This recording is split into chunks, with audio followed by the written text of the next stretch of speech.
If we meet in person in the next little while, and I don't shake your hand, it's not about you, it's about me. I was sick, and I want you to catch it, okay? I'm really happy to be here, and to be only delayed giving my keynote and still be able to get it up.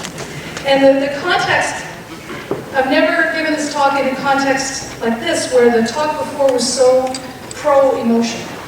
And that's wonderful, because my experience, it's a long time C++ programmer, we don't approve of emotions. And that's really the position that I'm going to, I guess, put up and then knock down in this talk. Because I've been paid to program since 1979. You can do that math. No, I was not too. And I've read a lot of code. I've read a lot of bad code. And now, you know, I'm a senior industry consultant type, and I go around and I get people out of trouble. They're in big trouble. Usually it's because the only person who understood this code has left. Sometimes they literally die, that's quite sad. But someone has to read the code and figure out what's going on, and is it salvageable, and can you teach our new people how to work it and all of that. Other times it's like we just know our code has gotten grody and horrible over the years and it's not modern and we need to make it better, faster, safer, more maintainable. And all that time I spent a lot of time, I can tell you why this code is bad, I can tell you what's bad about it. And I never thought much about the people who wrote it, other than maybe to be angry at them, right? Like if you've read old code, you've had that, what are you doing to me? What is wrong with you? But I didn't really mean it, right? It was just a thing that I said. And now I'm going to change that. And I want to rewind a minute to talk about what emotions are. I've been doing this a long time. We used to have this concept called an out-of-band interrupt. You're doing like a big download, you know, like maybe an entire meg or something, and it becomes invalid in some way before it's finished. And the program would have another channel it could communicate on to say, hey, cancel that, stop, we don't want to wait another 20 minutes for that download to finish because it's invalid. And so that's the analogy I use for what an emotion is. It just delivers a conclusion. It says, something's wrong, get out. This is creepy, this is scary, you don't want to be here. Or sometimes it says, relax, this person is honest and trustworthy, right? And you don't have the data, you just have the conclusion, okay? And some of us will get out if we feel that creepy vibe, and others won't. And they'll even say, like, why did you leave? You hadn't murdered anybody yet. But there are those who think that when you make a decision based on an emotion, when you decide to stop negotiating and just pay whatever the car person wants you to pay for the car, or when you leave a room abruptly, that you're cheating, that you're being lazy, that you're not being properly rigorous because you're not acting on facts. But I put it to you that you are acting on facts, that emotion is how your experience gets delivered to you. We are very good pattern matchers.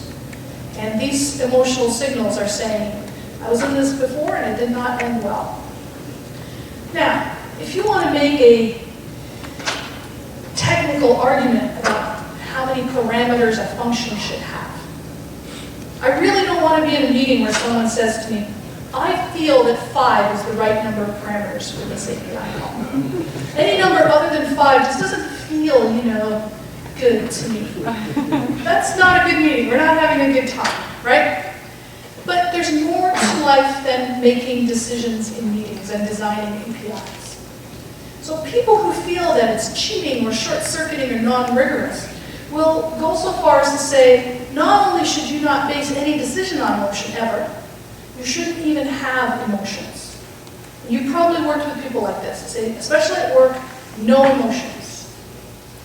I mean, 1979 and forward, I've worked with a lot of people, right? And they say, oh, the humanity, right? If you ever express any kind of upset about something, or even if you're too happy, right? Like no being too happy. And I don't want to hear about your great weekend, right? We're just here for bits and bytes and ones and zeros. It's all, we're in the matrix. But here's the thing. Programmers are people. We're human. And if you learned propositional logic in high school, you'll see where this is going. Human beings have emotions. Which means programmers have emotions. And they bring them to work. Right? Emotions are not for the weak. the lesser, the muggles. Emotions are for people. Okay, so we have emotions and we bring them to work, but we don't have to like it, right? So we tell ourselves that if I'm right, I'm just right. Got these facts, I've got this spreadsheet, the answer's 4.2, we're done, right? No, honestly, having some emotional intelligence, some ability to understand what people really want can be very helpful if you're in a meeting and you want to persuade them to do things your way.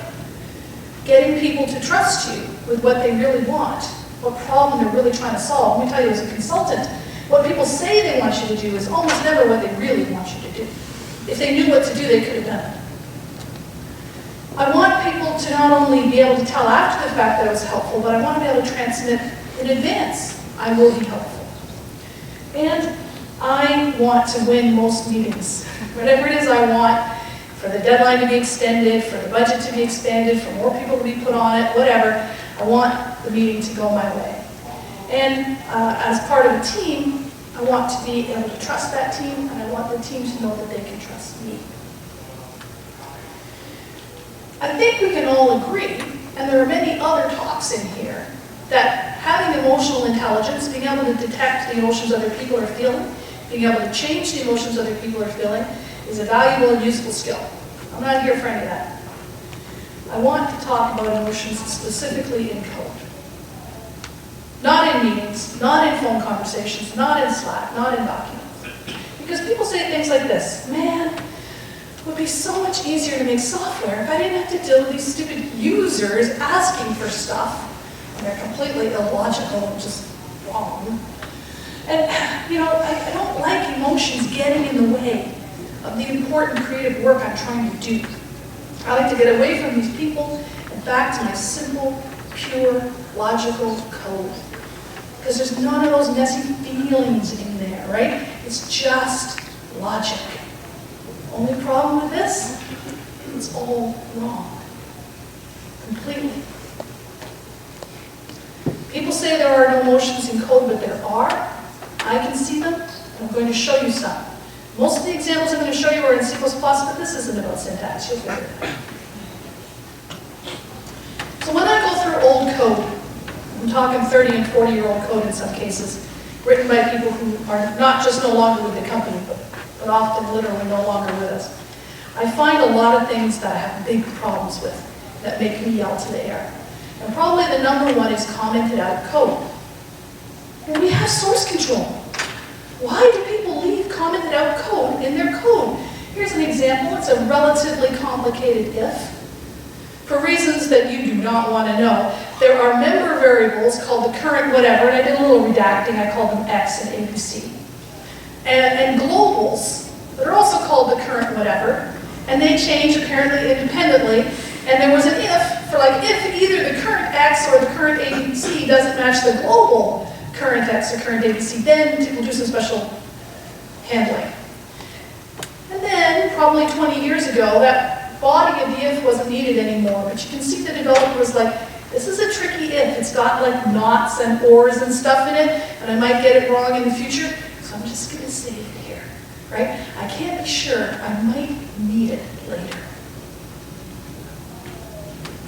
The other thing I see in the form of comments is the comments that don't say what or why, they say who, right? This was all Steve's idea, basically. My favorite, this is in live code. I found this last year, so it's a 17-year-old comment. It's the old commented out line of code is initializing a variable or declaring a variable without initializing it. So then in 2003, Visual C++ 7 objected to that, gave them a warning, and points to somebody for turning the warning level up, because it doesn't do that by default. And so they felt they had to initialize it to the wildly risky and dangerous value of 0. But they couldn't just delete the old line. They had to leave this like, don't blame me. I don't want to be dragged into a meeting to be asked why end data starts at 0 instead of whatever uninitialized garbage is in the memory. It's not my fault. You know, don't be mean to me in code review. You'll see a lot of these like pre-defensive comments from people who are worried, right, about what people are going to say to them. I've run into a lot of stuff that isn't used anymore but wasn't taken away. I've puzzled through functions that are 4 pages long And then when I finally understand what they did, discovered they're never called. I've carefully traced a variable getting set through pages of code. When it finally gets its last value and it never changes again, it's never used. No one's ever looking at it. Like, why didn't someone just come through and delete all of this? I might need it, right? I can't be sure. Cleaning up. It works. The test passed. It's ready to check in. Do you check it in? No. You should take some time to go back. Give things good names. Delete things you don't need. Delete commented out code. Why don't you take that time? Probably because someone is measuring your time. Right? You're supposed to close 4 tickets a day or write 5 screens a week or whatever. And if you take 20 minutes to a half an hour to clean this up, that's that much less time than something else. You don't have time, you feel that if you take the time, you're going to be penalized. And probably the scariest one, especially for younger people, is just following along with what was there before. Certain things are okay to do if you do it once or twice. We've all seen the sort of switch statement from hell. I have a client who has a 5,000-line switch statement. I'm not even going to do that. It's in a 15,000-line file. When there were 2 switches in the switch statement, it probably made a lot of sense, right? They originally had a function called do report, you know? And it did some header stuff, and then it did the body, and then it did the footer, and then they're like, oh, we actually have 2 kinds of reports. So it does all the header, and then there's a switch on report type, and after that, there's the footer stuff. But now there's over 100 report types, but they still have that switch. At some point, probably at about 5 report types, somebody should have said, hold it. This was fine when there was 2. It's not fine now. But that turns out to be something that you need to be really brave to do. Right? I'm going to take time, which I maybe don't have, to fix something that the people before me, who were better than me, didn't think was wrong. But I'm going to say it's wrong, and I'm going to demand we do it right. So here's an example involving declaring variables. There's a lot wrong here. This is C++, so there's no default initialization. All of these ints and doubles are just set to random whatever's in the memory. Name-wise, we're not really winning any prizes, right? R1, R2, R3, I don't know. R might be ratio, who knows? PCT, 100%, that's percent. But like, what do we gain from that? V, value, very helpful, value. And then finally, the line of doubles give up, just D1. It's a double. Don't you worry your pretty little head about what's in it. And the thing is, what you really should do is all of these should get decent names. Not just the one thing you're adding now, but all of these and the one thing you're adding now. But because of time pressure or because of feeling embarrassed to say to people before you were wrong or for a bunch of other reasons, people just go, comma D4, right? They just slide along with what was done before. All of this comes from fear. People are afraid. They're afraid they're not doing it right. They're afraid they don't quite know what they're doing. They're afraid they might need that later. They're afraid someone's going to be needing code review. They're afraid they're taking too long. Because they're afraid they write bad code. And mostly what they're afraid of are all management decisions, not anything in the code. In fact, there's so much fear in software development that I have another whole page of things bad code from fear. People check things that don't need to be checked. Now, this is a runtime performance hit. Okay? So, for example, in C++, calling delete on a null pointer is a no-op. It doesn't do anything. There's no need to see if it's null or not before you delete it. You can just delete it. Why are you checking? Just in case. I know I checked this up on line 10, but I'm going to check it now down again here on line 100, and I'm going to check it down here again on line 500. Maybe because nobody bothered to refactor all this stuff up together. Or even worse, when I get that variable, that value from another part of the application, and I can't be sure my coworkers can be counted on. I'm supposed to get a number that's greater than 0, but what if somebody else has a bug and I get a negative number? I should check every time. And now again, we have runtime performance, we have the cost of as if, because you don't have unit tests, right? Like, there are ways to be sure you're never going to get a negative number. but you're afraid your teammate might mess you up. I was once at a client's site in Calgary. I was out there for a week for a visit, and I'm in A's office, and this noise starts coming down the hall towards us. Whoa! And it went past like a Doppler effect. Whoa! What's going on? And it turned out someone had broken something very big that had wrecked everyone else's code, and this was one of the reccees running towards the office of the wrecker to have a frank and open exchange of views. Yeah. You can't trust your teammates. You're going to write bad code. You're going to write wasteful code. This is also what motivates a lot of the doing things by hand instead of using libraries. I ask somebody, why are you doing that? And they're like, I have to see it. I have to step through it. Somebody was hurt by a library once, and people tell me stories.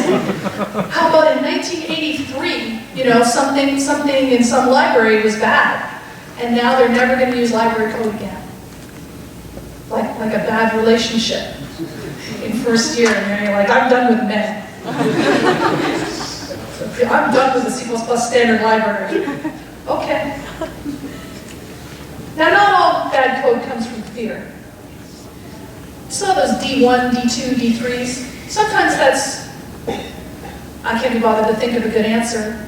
But sometimes when I say to people, what do you think we should rename these to? They say, can't you figure that out? Like I've had this, you're the consultant. Well, yes. In consulting school, they teach us to know what D1 might refer to, rather than the first double you happen to think of. I'm not going to explain this to someone who needs an explanation. And I especially notice this when you see these placeholder names, like F for a function, I for an integer that's not a loop variable. It's like I could put a name here, but I'm going to deliberately put an anti-name. I'm going to put in some sort of a sneery thing that says, how dare you think there should be a name here? That's my problem with foo and bar. I'm going to have a fairly unpleasant history as dark humor from people who are facing death, but even if you ignore all of that, it's like, I could have called it update database inventory, but I think calling it F would just be better for everyone.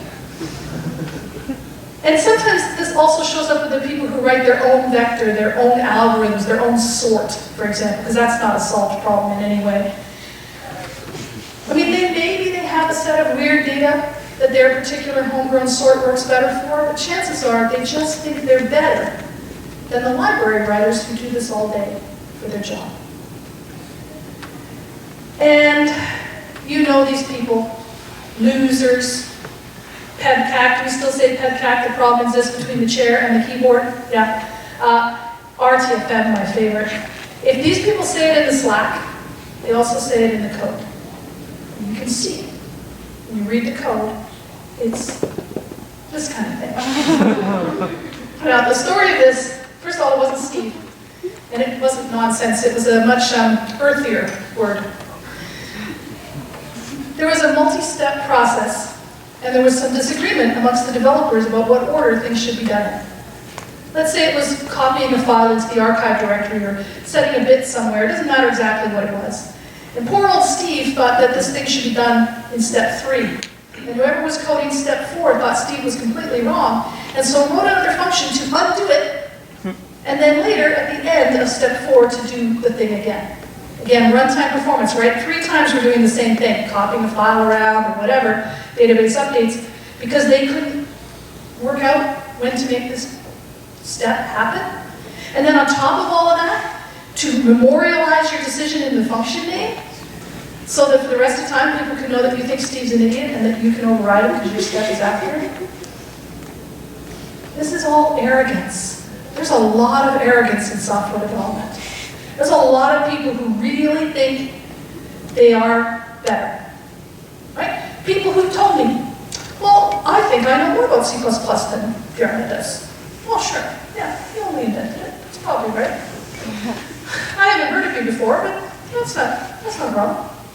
People really think they're that much better. And that being that much better means they don't have to explain themselves. They don't need to dumb it down for people who can't keep up. These are very poisonous attitudes, and they make bad code.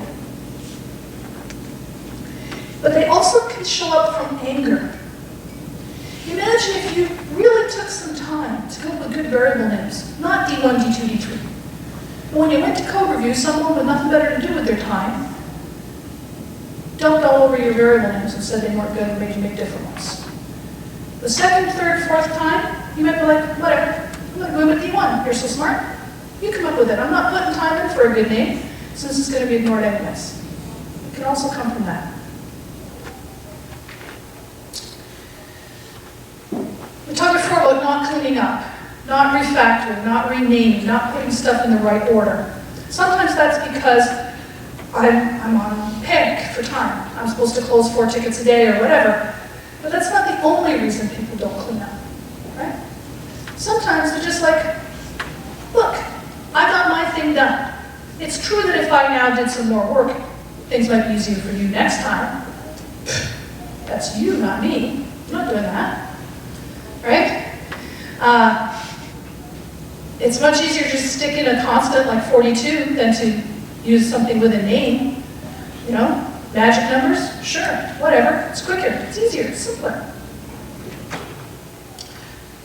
People who make variables public, well, there might be side effects, whatever, not my problem. Or C++ land, we'll just make a bunch of globals. We'll be fine. Nobody needs to know what controls what, right? And I also see information hoarding. I'm not going to tell you how this works. I want to be the only one who knows how this works. As you can imagine, this makes terrible code, and it comes from being selfish. Is there people who are like, I want to make me look good, not you. If I'm the only one who knows how to do this, I look good. Very short-sighted thinking. I have to tell you, I don't fire people for being generous. On the contrary. In fact, people will sometimes come and say, we have a real problem, we have a real bust factor. And that half of this app, only one person knows. And if they ever leave, we're going to be in trouble. In fact, I've been brought in when they were already threatening to leave and are demanding more money and demanding all kinds of ridiculous perks. And the company feels they can't leave because nobody else knows what the code does. It turns out to be pretty easy to understand what the code does. And the dragon can go sit on someone else's hoard of information because companies do not like employing those folks. And there's some of this. Yeah, it works. Well, kind of, mostly. Yeah. We have testers, right? So it'll be fine. They don't use libraries, STL, the standard template library in C++, or any libraries because we can't be learning new stuff. I got code to write. I'm busy trying to perfect my sort algorithm. Why would I learn how to call the sort algorithm that already comes with my language? Testing? That's some modern flash-in-the-pan kids these days thing, build automations. I don't know any scripting. Look, if you think that matters, you go do it. I'm just going to sit at my desk and copy and paste all day like I normally have been for 20 years. I can't come up with abstractions, engineering, that's stuff you learn in school. That, I got copying and pasting to do, right? There's no commitment to making things easier later, to making things maintainable, to making things scalable, just whatever. Do the bare minimum of what I got asked to do and skate by. Most of the time, this is laziness. Lazy people exist. They exist everywhere. They get jobs in software development. And it's kind of sad if you have to work with them, but it happens. But it can also be a sign of burnout. Right? Someone who's been pushed too far. They're doing the absolute bare minimum not to get fired because they can't do any more. So if you're a manager, you care about, hey, maybe Joe is burning out, or even if you're Joe's coworker, maybe Joe is burning out. You can't really tell. The other thing that might be is crunch. I know that right before finals is crunch, but there's a level of crunch available out in the industry world that is like literally a list on the whiteboard in the break room of who's getting a divorce so far, that kind of thing. And during crunch, people will also be like this. Yes, if you spent an hour now, you could save an hour a week for the rest of your life. Well, we don't have an hour now. We'll have an hour when the game is shipped, which is the biggest lie. It's like, I'm from the government, I'm here to help you. It's not true. So, if you're a company that crunches, you are a company that will produce bad code. If you're a company that burns people out, you are a company that will produce bad code. But also lazy people will produce bad code, and it can be hard to know which of those you're facing. But you see, your code does show emotion. Just reading through code written 20, 30 years ago, I can see this person was afraid. This person was angry. This person thought they were better than all of us. This person was selfish. This person was lazy. I don't want to leave that in my code for other people to read. It's not true. So why do I want to leave that behind about me? Now, a disclaimer. I've done this talk before and variants of this talk before, and someone always comes up afterwards with like, you said that D1 thing was bad, and I did a thing where I had a variable called I, and yes. First of all, there are lots of reasons why anyone does any one thing. But more importantly, what you're looking for is patterns. If I see a pattern in code that all of the developers look really scared on a time thing and are not doing anything about cleaning up or taking time or blah, blah, then that's a systemic problem in the team to be fixed. Not, wow, what a scaredy cat Steve is, right? You're not doing this to try to identify one person's weaknesses. You're trying to do this to make a team better and to make a code base better and to recognize things about yourself. So yes, occasionally you will do any of the things I've listed as being quote-unquote bad code. You won't necessarily be following into these patterns. So the number one thing that happened to me when I came to this realization was I stopped being so angry at those long ago programmers. Began to understand that they were operating in a set of constraints that I hadn't realized were there. I knew they had an older version of the language. I knew they didn't have certain frameworks and libraries that I now have access to because they've been invented in the intervening decades. But I hadn't really thought about the fact that, someone was counting their commits per week. Someone was counting the number of lines of code they wrote, that kind of thing. And that they had driving factors that I could never know about. We weren't writing bad code on purpose, and certainly not on purpose to bother me all these years later. When I meet this code that shows these patterns, very often it's because there are people on the team who shouldn't be on the team, or there are management techniques being used with the team that shouldn't be used with the team. Management practices can actually cause runtime performance issues. In the C++ world, we are all about performance. I saw a talk by someone who at the time was at Facebook, and he talked about performance improvements. He said, if you compare something to 0, it is always quicker than to compare it to any other number. Okay? Because if you want to compare a counter to 7 or 402, you have to first load up the 7 or the 402, and then you can do the comparison. Whereas with 0, you just do the comparison. And therefore, he wrote all his loops, instead of like 0 to whatever, plussing, he wrote all his loops, whatever to 0, minusing, for performance reasons. Now, if you work at Facebook, this is legit. The rest of us do not care. But that's the kind of language we're in. And so, if you imagine a scenario where people are checking things they shouldn't check, doing things, undoing them, and redoing them again, that kind of stuff, at runtime, it's a way bigger deal than whether you're comparing to 0 or not, right? So being aware of this helps to give the motivation to management about why they should pay people to make their code readable, why they should pay people to write unit tests so they can count on each other, that kind of thing.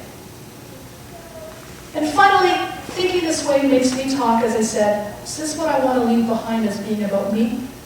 Is what I want people to think about me when they read the code? Or do I want them to think much nicer and more positive things?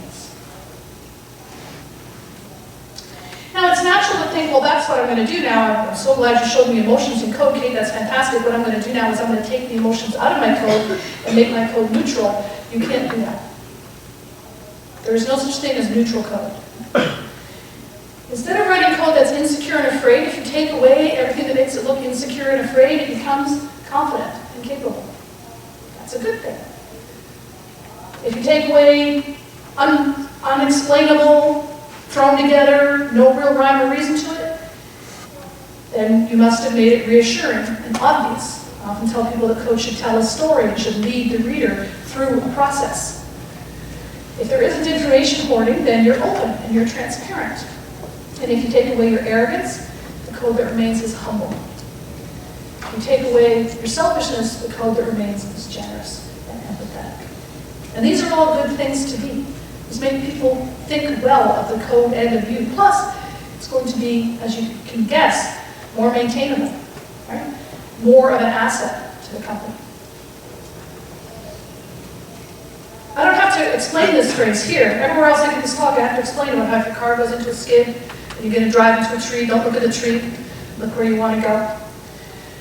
People in England have a real hard time with this advice. And tell them it's not a metaphor.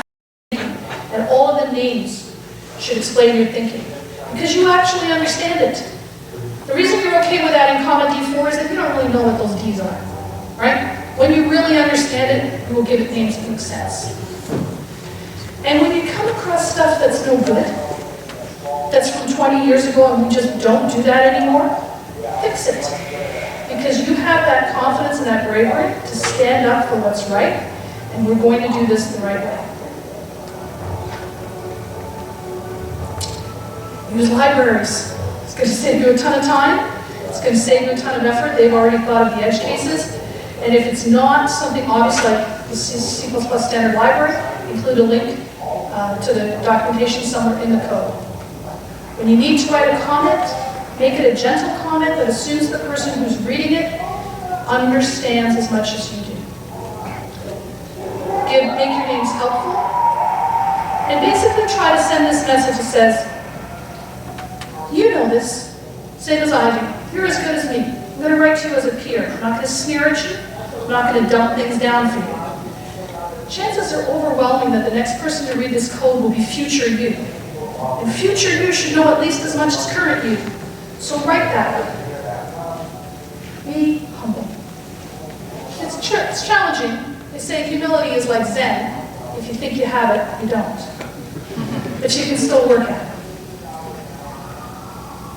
But I love when I meet code where someone has really brought their brains to the party. They've done some genuine engineering, right? They've achieved an appropriate level of abstraction, which is an indefinable thing, but you recognize it when you see it. They've encapsulated the right things together. They've taken the time to clean things up in a way that it now makes sense, leads people through their thought process. And you're like, oh, that is right. You can tell right away that it's right. Let me give you an example. This is C#. In C#, switch statements can have ranges. So here somebody's pulling out a member variable out of some object called application, sticking it in a local variable, switching on it. The first case is if it's less than or equal to 50. Then we have, if it's greater than or equal to 50, then we have a default. Now, this isn't wrong, okay? I mean, it works, but it's going to take you a little while to parse it through. Like, you look at the default, and are there integers that are not either less than or equal to 50 or greater than 50? Why do we have a default? And also, it's really brittle, right? Because if you change that 50 to a 60 in just one of those two cases, you're introducing some subtle bugs. This turned out to be a much better solution, right? It's just, you can read right away and see what it does. Right? It's the same thing. If you're greater than 50, it's going to be true. Everything else is going to be false. But it's just that's much more quick to read and to get. And it's less brittle. There's one less local variable. There's a lot of good things for it. The old code was like part of a template. It was a bunch of different functions that all had similar names, and they all had a whole pile of ranges and a default. But for this one that was much simpler, changing it to a single line really boosted the readability. And yet, you're taking time to do that. You're sharing information because my job is safe if we can all do this. We're being generous. Then there's this. It compiles. And I mean really compiles, not compiles with 17 warnings. And if there's ever 18 warnings, I'm going to have to @sign channel somebody. It runs, and really runs like not, yeah, well, okay, there's a dialogue on the way in, but you can ignore it. And there's tests. This is someone who knows what's right and is doing it right. It's using modern ways of writing, not just copy-paste, but the way we do things now, because it's showing a commitment to my future and to my whole team's future of things being easier later. And this is hard-working code. And you can choose to show these. When you do that, you'll produce code that's easier to read and maintain, because you're taking the time to make it easier to read and maintain. You're going to enjoy it more. Again, remember, the most likely person to go back into this code next time is future you. And people will think better of you. They're not yelling, "What are you doing to me?" at the ceiling while they're reading your code. That's true even if the code doesn't actually get better. But it almost certainly will get faster and have less bugs in it. So it's a win all around. So what do I specifically want you to do? Number one, care. Care about the people who wrote the code that you are maintaining, and about the people who will maintain the code that you are writing. Show your confidence. You know your stuff. Put it in there. Don't be tentative. Don't be insecure. Record your knowledge in your code generously, thinking about the next person who's going to come along and is going to wonder what this variable is for. You're going to show emotions in your code, so they might as well be positive ones. I cannot find a home key on this laptop. There. Back. Sorry? There we go. So with that, we have time for some questions. Thank you.